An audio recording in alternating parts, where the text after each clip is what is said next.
जा रहे हैं कक्षा 8 मल्हार हिंदी बुक का पाठ 2 गौरैया। देखिए, ये कहानी एक कह सकते हो भीष्म सैनी के द्वारा रचित है। बहुत अच्छे लेखक हैं और अभी उनका इंट्रोडक्शन भी पढ़ाएंगे। उसमें 3-4 लाइन इंपॉर्टेंट है, ज़रूर अंडरलाइन कर लेना, पेपर इसी से आएगा 100%। देखो, भीष्म सैनी हिंदी साहित्य के बहुमुखी प्रतिभा लेखक थे। उन्होंने अपनी कहानियों में देश विभाजन और मानवीय मूल्य मार्मिक अभिव्यक्ति लिखी थी। देखो, जो आप क्लास 7th में वसंत का चैप्टर 4 था, मिठाई वाला, वो एक मार्मिक कहानी थी। ठीक है, उनके प्रसिद्ध उपन्यास है तमस। ठीक है, अकादमी पुरस्कार उन्हें दिया गया था। और देखो, ये लास्ट वाली लाइन तो बहुत ही ज़्यादा इम्पोर्टेंट है कि बच्चों के लिए उन्हें गुल्लेल का खेल आदि कहानियाँ लिखी। क्वेश्चन आपसे ये पूछेगा, भीष्म सैनी ने आपके लिए कौन सी, बच्चे क्योंकि आप हैं, कौन सी लिखा? तो गुल्लेल का खेल। और ये लिख देना, साहित्य के योगदान में भारत ने उन्हें पद्म भूषण से अलंकृत किया या स्वीकार किया, सम्मान दिया। अब पाठ से पढ़ते हैं। पाठ से मेरी समझ से पिताजी ने कहा, घर सराय पर बना हुआ है क्योंकि वहाँ विभिन्न जीव जंतु रहते थे। ठीक है, फिर है कहानी में घर के असली मालिक किसे कहा गया है? जीव जंतुओं को उस घर में रहते थे, उन्हें असली मालिक कहा गया है। गौरैया के प्रति पिताजी की प्रक्रियाएं कैसी थी? ठीक है, तो कैसी थी, तो यही आप लिख सकते हो, पिताजी उन्हें भगाने की कोशिश करने लगे लेकिन माँ ने क्या किया? मना कर दिया या रोक दिया। आगे है, माँ बार बार पिताजी की बातों पर मुस्कुराती थी और मजाक करती थी। इससे ये पता चलता है कि जो माँ है वो पिताजी के प्रयत्न को व्यर्थ करती है। तो देखिए, आखिरी क्वेश्चन है, कहानी में गौरैया बार बार लौटने को जीवन के किस पहलू से जोड़ सकता है? तो देखिए, अपने प्रयास को निरंतर जारी रखना। क्लियर है, मिलकर करें मिलान, सिर्फ आपको दिखा रहे हो। वाक्य के अर्थ लिखने को आ सकती हैं, हम बताएंगे नहीं क्योंकि गलत हो सकता है। ठीक है, देखिए, पहला है, वह शोर मचाता है कानों के पर्दे में फट फट जाए। ठीक है, मतलब वह शोर मचाता है कि कान के पर्दे फट जाएं। ठीक है, इतना शोर मचाता है। कौन मचाएगा? मतलब चिड़ियाएं। तो पिताजी ये कहती हैं, आंगन में दरे दरे दौड़ते हैं तो आम के पेड़ पे लगा लगा प्रकाश पक्षी निवास करते हैं। ठीक है, इसी प्रकार से आपको ये पूरे अर्थ कर लेने हैं। तो आप ये देख लो, इम्पोर्टेंट नहीं है ये।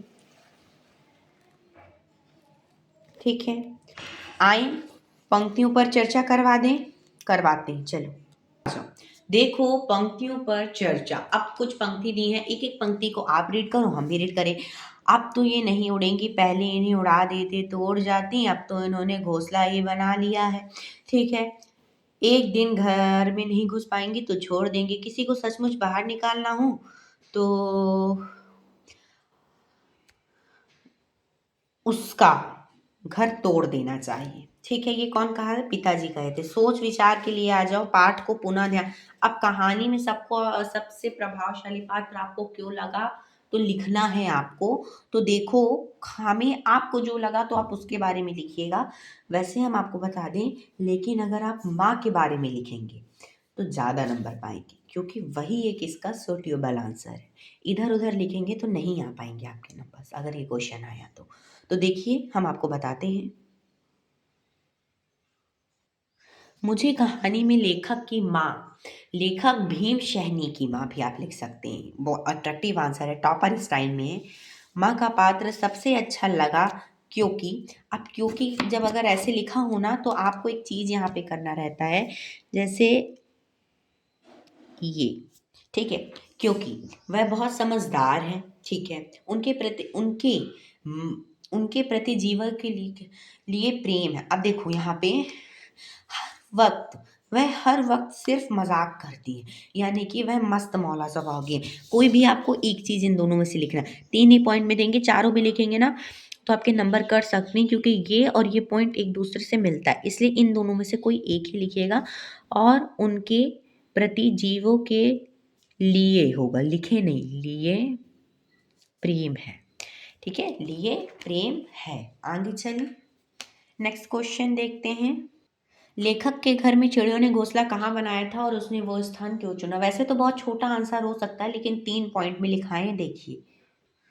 लेखक के घर में चिड़ियों ने पंखे के ऊपर, अब देखो ये वाली जो लाइन है ये ऐसी है, ठीक है। पंखे के ऊपर गोले में घोंसला बनाया क्योंकि वह स्थान ऊंचाई पर था, पहला पॉइंट। वह स्थान उनके अंडों के लिए सुरक्षित था। से घोंसले से उड़ने पर आसानी हो, ठीक है, चिड़ियों ने इसलिए बनाया था। ये आप नहीं समझ पा रहे होंगे तो ये यहाँ देखो, ये लिखा है, जब घोंसले से आदमी उड़ता है तो हमेशा ऊंचाई की ओर जाता है ना। अब जब उनका घोंसला नीचे है तो वो जब उड़ेंगी तो धीरे धीरे जाएंगी, कोई उन्हें पकड़ लेगा, लेकिन अगर ऊपर है तो डायरेक्ट उड़ेंगी, है ना। इस प्रकार से उन्होंने बनाया था, ठीक है। क्या आपको लगता है कि पशु पक्षी जो होते हैं भी मनुष्य के समान परिवार और घर का महत्व समझते हैं? ठीक है, अपने उत्तर में समर्थन के कहानी के साथ उदाहरण दीजिए, तो देते हैं हम। इसका पैरा में आंसर लिखेंगे, पॉइंट में नहीं आ रहा था। हाँ, पशु पक्षी भी मनुष्यों के समान परिवार और घर का महत्व समझते हैं, ठीक है। जैसे दोनों गौरैयों ने मुश्किल समय में अपने बच्चों को अकेला नहीं छोड़ा, ठीक है। दोनों जो गौरैया थी उन्होंने अपने बच्चों को मुश्किल समय में अकेला नहीं छोड़ा। ये इजी आंसर है, ये तो आना निश्चित ही रहते हैं। हम आपको टिक भी कराएंगे कौन से क्वेश्चन इंपॉर्टेंट है, पेपर भी सॉल्व करवाएंगे, ठीक है। आगे देखो, फोर्थ क्वेश्चन आपसे ये बोल रहा है, अब मैं हार मानने वाला आदमी नहीं हूँ, इस कथन से पिताजी के कौन से स्वभाव का गुण आता है? तो यहाँ पे आपको लिखा है, इस कथन से यह पता चलता है कि पिताजी जिद्दी स्वभाव के हैं, पिताजी को आत्मविश्वास है और जो वो ठान लेते हैं वो पूरा करते हैं। 3 पॉइंट्स में आंसर दोगे, 3 नंबर आपके डन है। नेक्स्ट जब है, अब फिफ्थ है, कहानी में गौरैयों का व्यवहार, देखो कहानी में जो गौरैयों का व्यवहार है कब और कैसे बदलाव आता है और ये बदलाव क्यों आए? तो देखो, जब गौरैयों ने अपने घोंसले को टूटता हुआ देखा तब वे उदास हो गई। पहले तो बहुत अच्छी थी क्योंकि उन्हें लग रहा था कि अंडे गिर ना जाएं, ठीक है। पंखे अब ऊंचाई में है अगर कोई चीज, तो उन्हें ये लग रहा था कि कहीं अंडे गिर ना जाएं, उन्हें चोट ना लग जाए, किन्हें? अंडों को। तो उन्हें की जगह आप यहाँ पे अंडे भी लिख सकते हैं, लिख दें हम अंडे, ठीक है। अंडों को, दोनों चीज, उन्हें चोट न लग जाए, अंडों को चोट न लग जाए, वो गिर ना जाए अथवा वो घबरा न जाए, तो वो कौन? अंडे,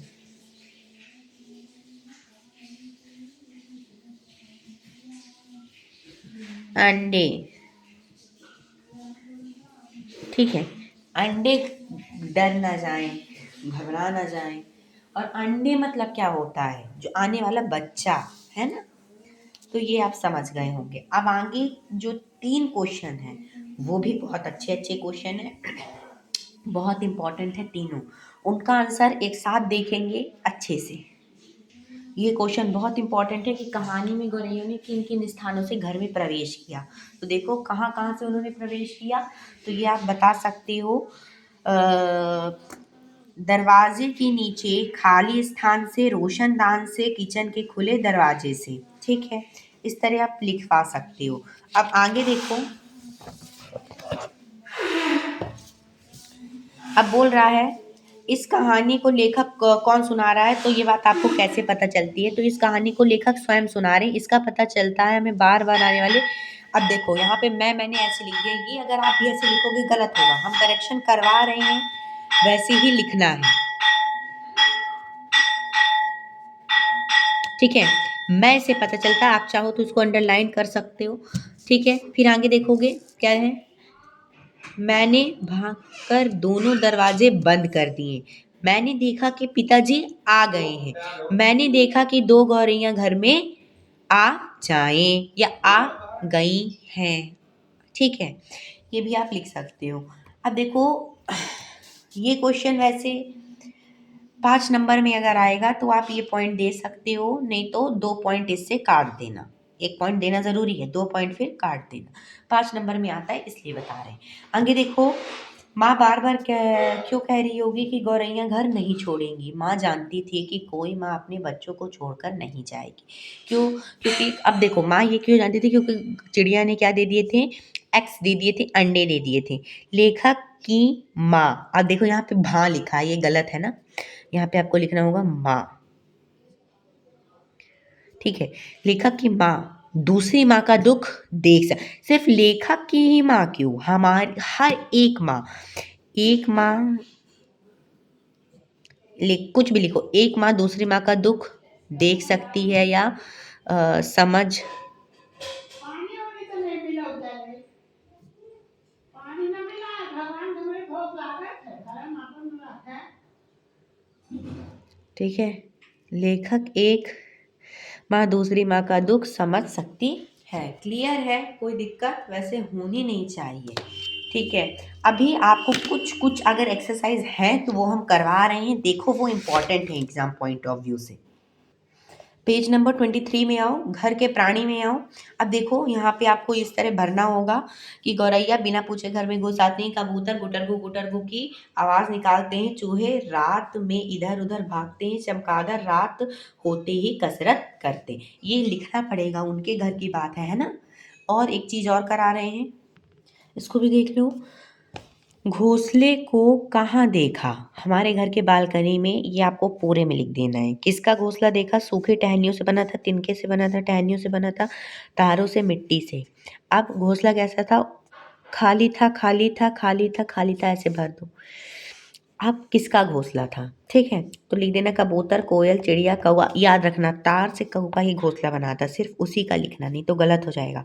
और इधर उधर गौरैया, मिट्टी का घोंसला तो मोस्टली टटहरी का होता है, तो आप लिख सकते हो। ये इंपॉर्टेंट क्वेश्चन है कि घोंसला कहाँ देखा, कैसा था, कहाँ क्या था उस घोंसले में, है ना, और क्या नाम था पक्षी। अब देखो ये वाला क्वेश्चन, पेज नंबर 27 में आ जाओ। ये चूहे और बिल्ली के रास्ते, ये एक एक्टिविटी क्वेश्चन है, ये बच्चों को दिया गया है आज की पहेली के तौर पर। ठीक है, अब आगे चलते हैं। अब इसी में केवल पढ़ने के लिए मित्र लाभ नामक चैप्टर है, इसको कोई आएगा नहीं क्वेश्चन से, है ना, तो इसको नहीं पढ़ाएंगे। अभी आपको यहाँ पे ये वीडियो ख़त्म होता है, कल हम आपके साथ आएंगे एक आशीर्वाद कविता लेकर के।